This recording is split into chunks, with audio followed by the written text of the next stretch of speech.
今次嘅活動由11月1日，即係由今日開始，直至到11月30日，為期1個月嘅時間，將會喺荷蘭園、雀仔園、望德堂區一帶，為大家呈現一系列嘅文化、藝術以及社區活動，並帶動咗我哋嘅旅遊以及經濟，配合政府推動社區發展嘅政策。當中咧，總會有一系列嘅文創攤位以及街道嘅裝置，仲有表演。相信咧，大家都會感受到文創嘅推動，亦都感受到我哋老城區嘅魅力。荷蘭園巡禮已經辦咗11年啦，望德堂區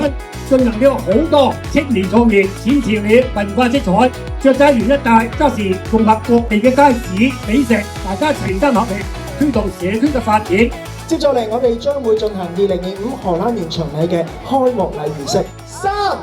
2、1，祝賀2025荷蘭園巡禮一切順利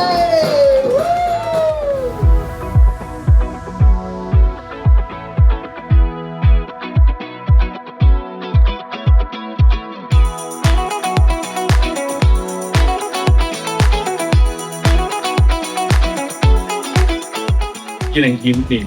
澳門格蘭披治大賽車攝影展嘅開幕場，今年呢一個展覽已經係舉辦到第4個年頭，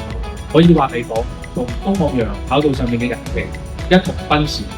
一同轟鳴，亦都喺呢個望德堂社區裏面，亦都開始成為咗每年呢一個賽車盛事不可或缺嘅風景。我哋都知道攝影係記錄時光嘅，記錄咗速度，記錄咗記憶嘅交織。希望今次呢一個展覽可以帶俾大家想像當時風馳電掣嘅一刻。好，請各位嘉賓做好準備，我哋一齊倒數3、4、3、2、1，剪彩。